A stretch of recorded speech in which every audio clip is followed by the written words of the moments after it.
My grandmother fed a family of 6 on $11 a week in 1933.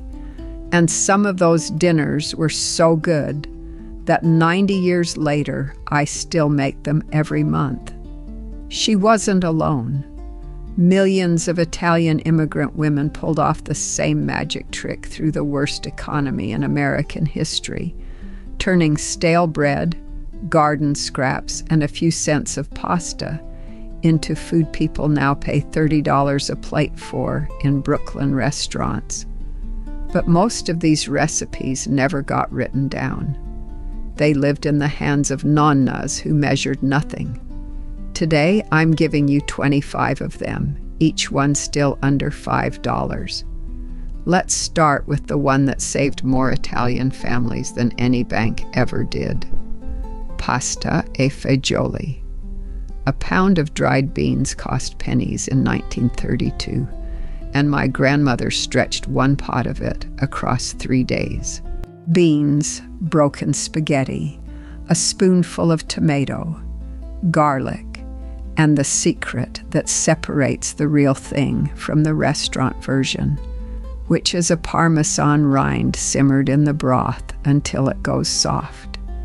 She saved every rind in a tin above the stove. Nothing with flavor left the house until the flavor was gone. From beans, we go to bread because a Depression kitchen never threw bread away. Panicato means cooked bread, and that's the whole recipe. Stale bread simmered in garlic broth with olive oil and whatever greens were around, finished with an egg cracked right into the pot. It sounds like poverty. It eats like something you'd order twice. My grandmother called it the dinner for the day before payday. And if the bread was too far gone, even for that, it became pangrattato.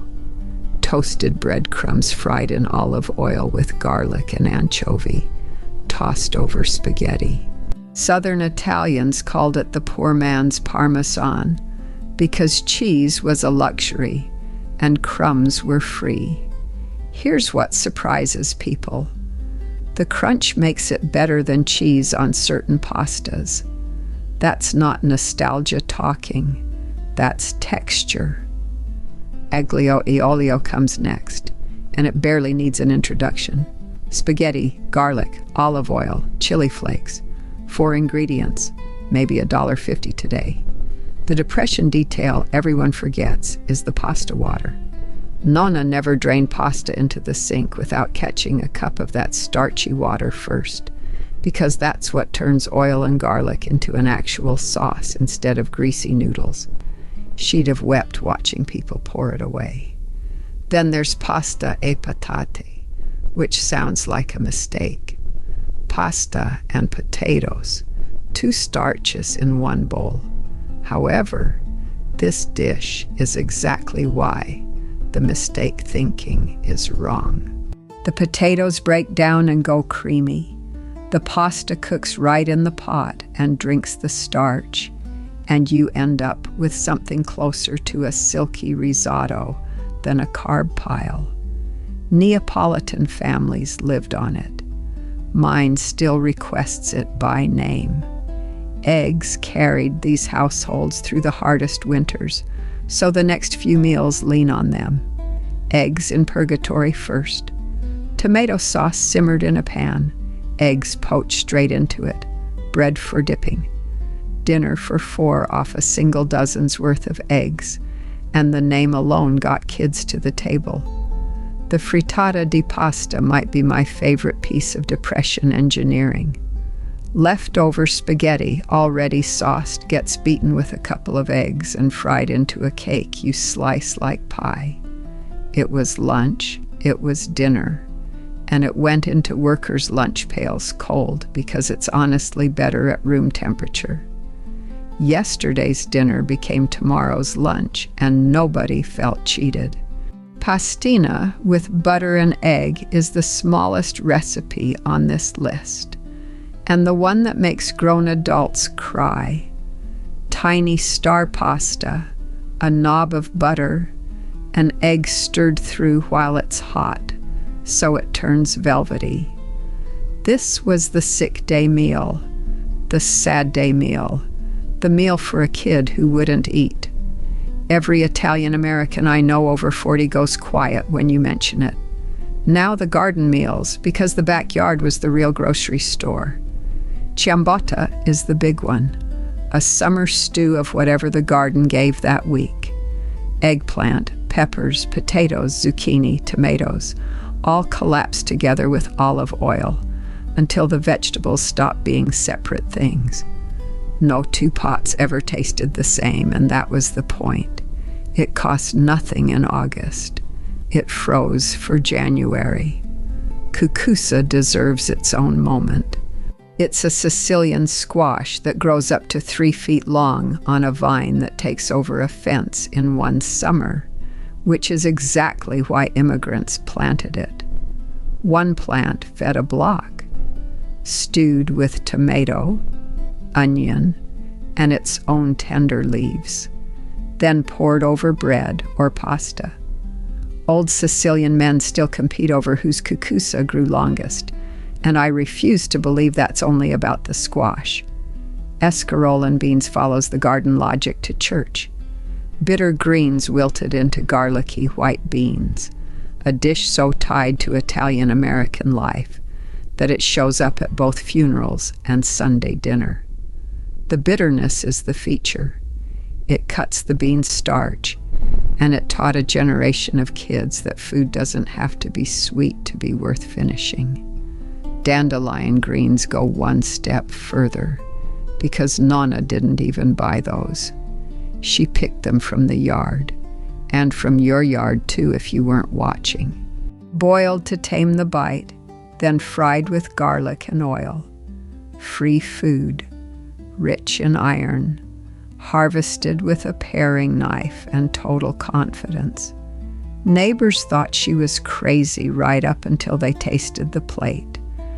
Minestra covers the whole category of greens and broth soups that change daily. The formula never changed, though. 1 green, 1 bean or grain, water or bone broth, and the bread heel to thicken it. She could make minestra out of an empty refrigerator. I've watched it happen, and I still can't fully explain it. Which brings us to sugo finto, and I need you to hear the name. Fake sauce. It's a Sunday-style tomato sauce built with no meat at all. Just carrot, celery, onion, and patience. Cooked so long, the vegetables impersonate a meat ragu. Families who couldn't afford Sunday meat still refused to give up Sunday sauce, so they faked it. Pride simmered for 3 hours. When there was a little meat money, it went to sif a siaf, an abruzzese skillet of cheap pork scraps. The ends and odd cuts butchers practically gave away, fried hard with garlic, rosemary, and chili. The name is the sound it makes in the pan. 5 minutes, 1 skillet, and the smell alone paid the rent on the memory. Pasta e piselli kept things going midweek. Peas were one of the only vegetables cheap in cans, so they went into a quick tomato-onion base with small pasta, loose enough to eat with a spoon. My grandmother added a beaten egg at the end when she wanted it to feel like more. It always felt like more.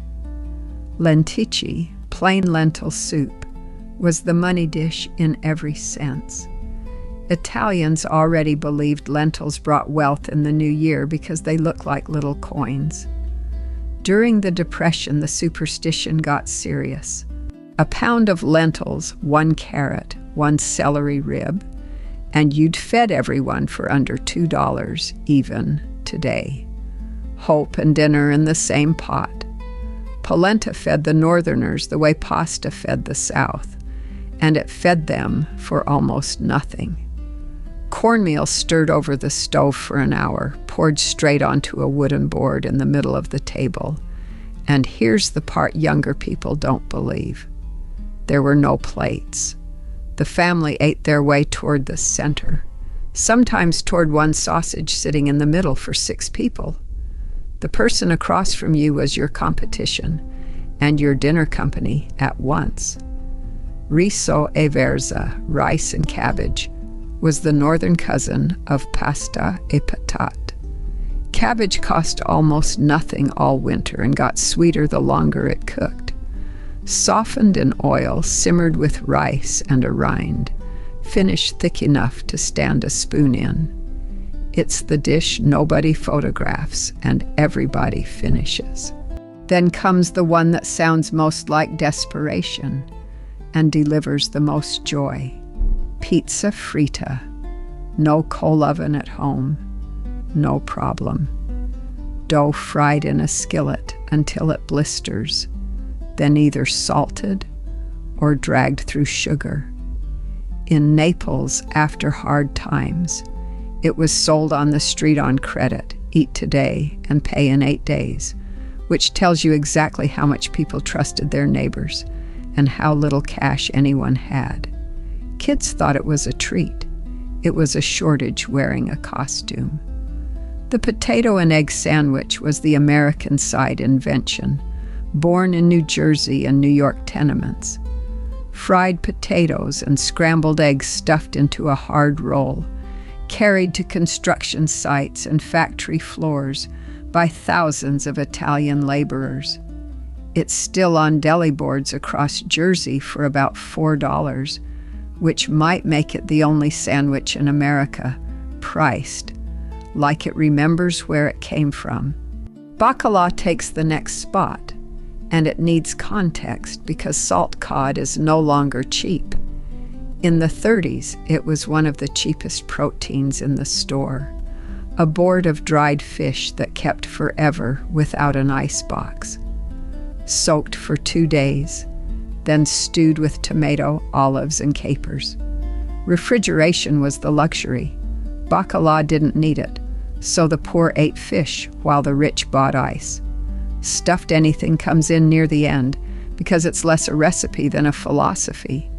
Peppers, cabbage leaves, zucchini, whatever vegetable was oversupplied that week, filled with a mash of stale bread, egg, cheese ends, and herbs.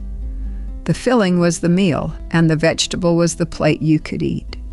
1 bell pepper became a whole serving. That's not cooking so much as arithmetic with flavor. And the strongest one I saved for last, because it's the dish my grandmother wouldn't talk about while she made it. Pane e latte, and its supper time twin, coffee-soaked bread. Stale bread in a bowl of warm milk with a little sugar, or softened in milky coffee when the milk ran low. This was what you served when there was truly nothing else. The last rung on the ladder, and mothers plated it like it was a choice. She made it for me once when I was small and sick, and I thought it was dessert. I found out at her funeral from her sister that in 1934 it had been dinner for a week straight. The dish never changed, only the reason did. So here's what stays with me. Every meal on this list came out of a kitchen where the alternative was going without, and the women who ran those kitchens made food so good that we now cook it on purpose, by choice, with full pantries. Was it skill or was it love with a knife in its hand? I honestly can't separate the two. Pick one recipe this week. The pastina if you want easy. The pasta e patate if you want to understand. Tell me in the comments which dish your family kept making after the hard times ended, because those are the ones I'm collecting next. Next week, I'm opening Nonna's Sunday Sauce Notebook, the meat one, and the butcher stories that come with it. Word count, 1986.